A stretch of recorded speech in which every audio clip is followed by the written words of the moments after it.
is taxes. We pay so much money in taxes, more than we actually have to. I mean, the tax code is actually written for us. And this is just where I'm at right now. In the beginning, it was all about like just, educating people how to manage their money. And then it was like making more money. How do we help people make more money?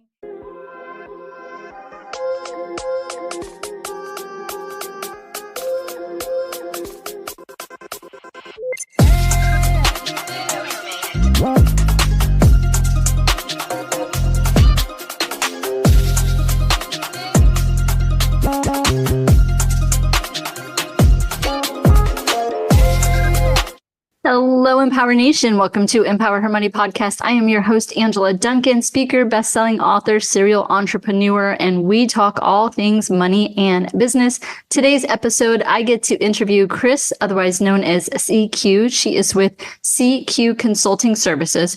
We're going to talk about what is a financial strategist, how it differs from a financial advisor, and the questions you are missing when you're interviewing for a new financial strategist to help you grow your income. Today's episode is sponsored by morewithangela.com, bringing the wealthy strategies to you every day, helping clients earn double-digit passive income returns without having to spend the time or energy finding real estate deals. Go to morewithangela.com today. Book your call with me directly, morewithangela.com. Keep more, make more, live more. Hi, CQ. Welcome to Empower Her Money podcast. We're doing a joint podcast today. I'm super excited. How are you today? I'm doing great. Thank you so much for having me. Yes, I recently became a partner with Drive Planning, and I know you've been a partner with them for a little bit, but I would love for you first to kind of share your story, talk about like how you got started being a financial strategist today. All right. Well, I became a financial strategist after, I started out because I was taken advantage of by a so-called professional in about 2011.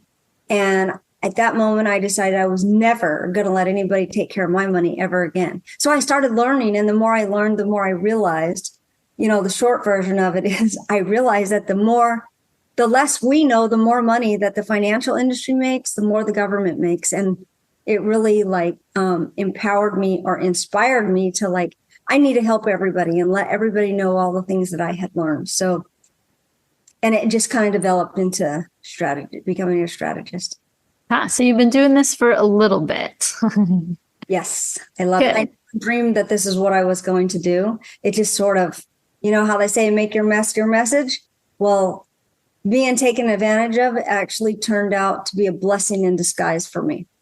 Yeah, that's awesome. I mean, it's terrible that you got taken advantage of, but now you were able to turn that into a positive and really help people and make sure that they didn't get taken advantage of as well. So what kind of makes you unique as a financial strategist compared to other people besides not taking their money?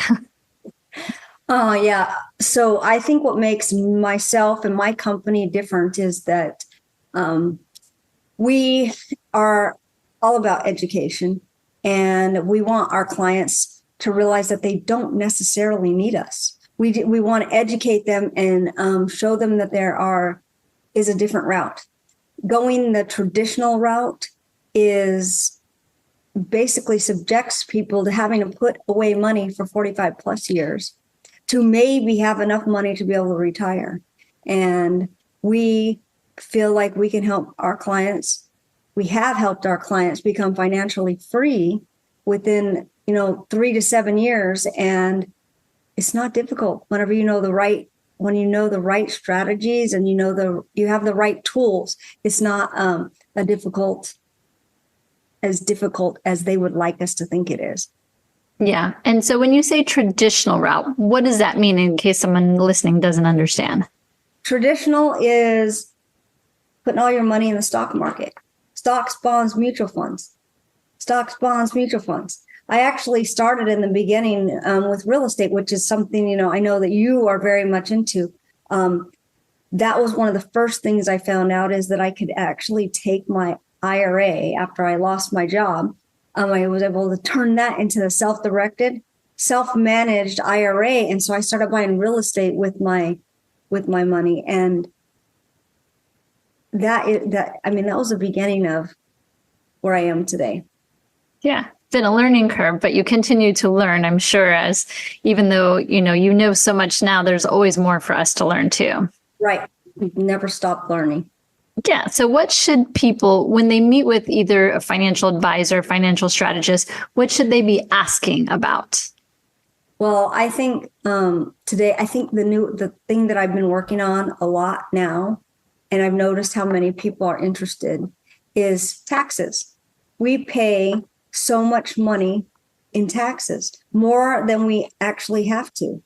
I mean, the tax code is actually written for us. And this is just where I'm at right now. In the beginning, it was all about like just, educating people how to manage their money. And then it was like making more money. How do we help people make more money? And then once, I got to the place where I was making more money, it's like, oh my gosh, now I'm paying way more in taxes. So I didn't want to create that same exact issue for my clients. So now it's taxes. Like, is there a better way of, handling our taxes? And I think people should ask themselves, am I paying too much in taxes? And then reach out to somebody or talk to some tax strategist and learn different ways to keep more of their money by paying less in taxes. Yeah. You wrote a book also, correct? I did. Tell me a little bit about it. My book is called The Less You Know, The More They Make. And the reason I wrote it is, I told you all the things that I was learning. I'm like, oh my gosh, I felt like I wanted to be a whistleblower. I needed to tell everybody all the things that I had been learning. And obviously, I couldn't do that. When I wrote the book, my editor told me, Chris, you could have written like 3 books here. You need to like separate this out. So my first book is just talking about some of the landmines and some of the strategies that I've used to be able to create financial freedom for myself. And I'm working on a book for this year, and it's going to be all about taxes, how to keep more of the money. I teach people how I learned how to make more. Now it's like, I want to tell them how they can keep more of their money. Yeah, I love that. All right. So this is the part of the podcast where we're going to switch gears a little bit. And you can put me in the hot seat, which is a little unusual for me because I'm used to the one asking all of the questions. Right. But it's your turn. So ask away. All right, cool. Thanks. Because I get to post this on my podcast. You're going to be, so thanks for joining me on Cash Flow Hacks. Hey, I know that you started this podcast for women, which is something that I've always, focused on too. What made you want to do a podcast just for women or geared towards women? Yeah, a couple of things. So I sold my last company in February of 2023, and it was really burnt. I didn't think I wanted to launch another company. I thought I've got kind of enough money to live forever and I don't want to work anymore. But true to entrepreneur spirit, I got really bored. I was talking to my daughter and I said, I just want to learn. I just want to teach people. I want to teach women about money because there's still so much lack of information out there. And as women, we think differently, we act differently, we invest differently. And so how can I reach them and help them on their journey? And that's when Empower Her Money podcast was born. Thankfully, my daughter helped me set up all of the technical pieces of it. I have a full-time assistant that does that now. But I really just wanted to have a free platform for women to learn about money and business where we can share stories and just help each other. Yeah, I think that's why we connected, really so well, because when I first started, it was all about women. I just wanted to help women. I didn't want them to be taken advantage of. But I know that you're totally into real estate, which is another connection for us. So why do you think that it is the best place to invest? You kind of touched on it a little bit. People don't understand taxes and how we should be using it to our advantage. Similar, like you said, with the traditional investing, been told for years that you invest in the stock market for 8 to 10% return. That's normal. Then you pay taxes on fully, right? There's nothing there for you to take advantage of. With real estate, there's so many ways that we have tax advantages, from depreciation and things that we can write off. Being a real estate professional, there's just lots of IRS codes that are available when you invest in real estate. And to me, it's a tangible asset. I know everyone is going to need a home. That's a basic need that will not go away. And it's numbers. When you're looking at investing in real estate, it's about the numbers. You take the emotion out of that. It's just logical. And I think that's a much easier idea for us to grasp as women, so that we can take that emotional piece out of what we're doing and just purely look at the asset, the numbers, and take advantage of all of the IRS tax codes that are available as real estate investors. Right. Well, I think real estate has made so many, and we've heard in the past that real estate is what makes people millionaires. Most of the millionaires, billionaires, trillionaires that we know today, they all are started with real estate. And for both of us, we found financial freedom through real estate. So can you, if somebody else hasn't, or any women that are listening to this, or men on my podcast, if they haven't been or haven't ever invested in real estate, what would you say is the best way for them to get started? Yeah, first thing is to find a mentor and pick a lane. There's so many ways that you can invest in real estate. And some of the things we talk about is tax lien investing. There's syndications where we pull money together. Find a mentor and pick a lane and become a student. Learn as much as possible about that lane and just ask questions. And, there's YouTube videos, there's podcasts, there's books, there's so much information out there. And because real estate is such a broad subject, hone in on one, right? Become an expert, at least on paper, on one. And then you can get started. And there's lots of ways we can get started. I started doing tax lien investing many years ago. And in Florida, you could buy a tax lien for $500, but you still need to know what you're doing first. So that student piece is so important. But when people say, I don't have tens of thousands or hundreds of thousands of dollars to invest, well, that's just not true. I think that's another myth that we're kind of fed. There's lots of ways you can invest in real estate, but you start smaller.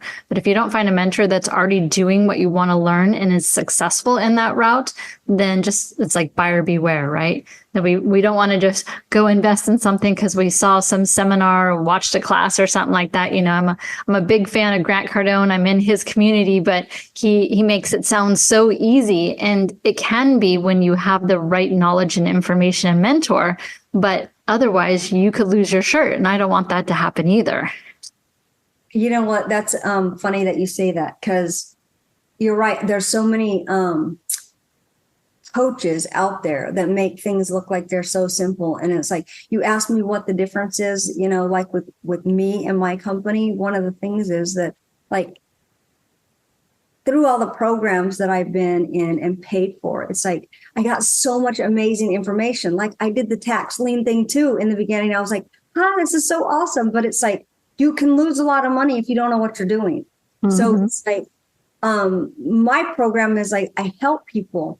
Like, we give them white glove service. We actually help them step by step by step, versus when you're, these programs that I was in, they gave me this amazing, awesome information, but I didn't know what to do next. Mm-hmm. What do I do first? I don't know what to do first. And so that's exactly what we do, is we help people step by step get to where they want to be. And they don't ever have to guess or feel like, I don't know what to do next. So can I ask you a couple questions about Sure. you?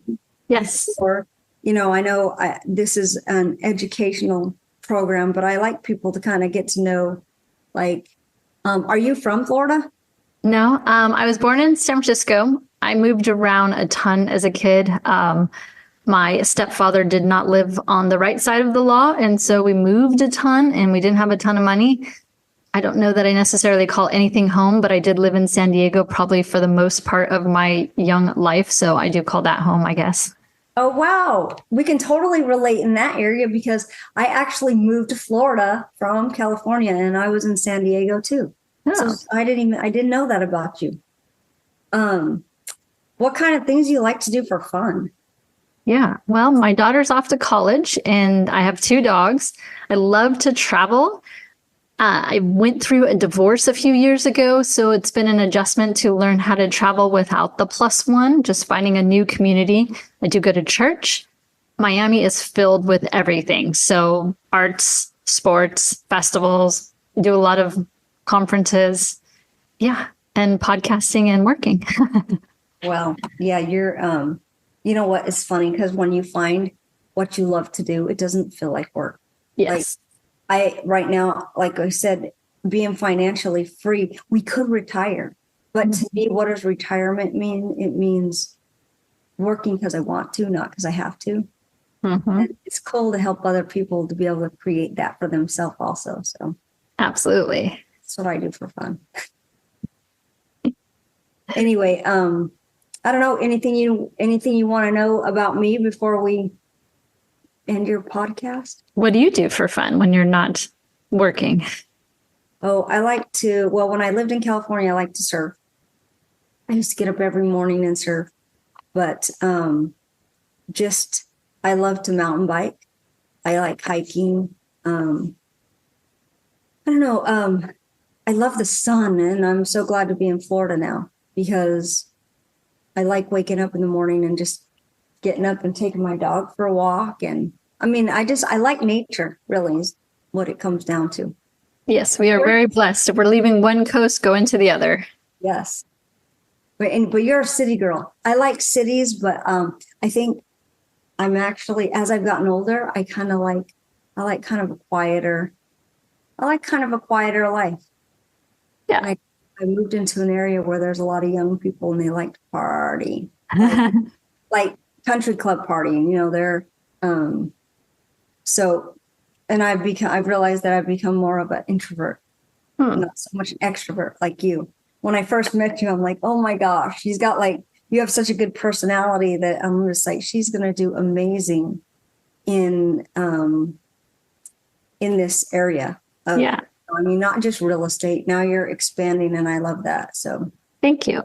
And most people don't know this about me that have met me recently, but up until my podcast, I had never spoke to a microphone or a camera or on a stage. I was terrified because I thought that I didn't have anything good to say. So why would anyone listen to me? And through the podcasting, I'm over 200 episodes now. It's really helped me to become more comfortable and understanding that we all have something to teach, and I have something to teach, and God's given me a talent, and I'm finally using it to, hopefully share and change lives when it comes to money. So would love to start our rapid fire. I just have a couple of questions for you, and we'll go back and forth on this one. So the first one I have is, what is your favorite color? Teal, I think. Teal. I like and yellow. Okay. Mine's pink, obviously. Even your hair is pink. Yeah. Are you a coffee or a tea drinker? Tea. Tea. Same, but chai tea. So with a little bit of coffee sometimes. Dog or cat? I love them both, but I have a dog. Really? I'm not a cat fan, although the stray cat keeps coming to my house and I do feed it. You know what? They do have personalities. I didn't think I used to like cats, but one of my roommates had a lot of cats, and I just thought cats were stinky. But that's just if somebody doesn't clean the place up. My friend, her house never smelled like cats, and they have personalities, and I actually kind of like them now. Oh, very cool. So if you knew today was your last meal, what would it include? Oh, man. I'm kind of a kid at heart. I love pizza. So it would probably be pizza, but I love steak too. So, but I'd go with pizza probably. Pizza? I think mine would be a mix of like sushi, charcuterie board, and whiskey on ice. Oh, wow. She had to add it all. You put it all in there. A little bougie, but yes, that would be Yes, you have the bougie taste buds. Yeah. All right, CQ, you mentioned your podcast, your book, but tell us again what the podcast name is and how do people reach you if they want to learn more? My podcast is Cash Flow Hacks, and the website is CQ Cash Flow Hacks. If you want to reach me, my website is CQ Consulting Services. And if you want to actually speak with me, on the very front page, there's a link there that says Learn More, and you can click on it and it takes you to my calendar. Awesome. And I'm Angela Duncan with Empower Her Money. And this has been an incredible joint podcast. And I've had a lot of fun. So thank you for your time today. Thank you so much. I had fun too.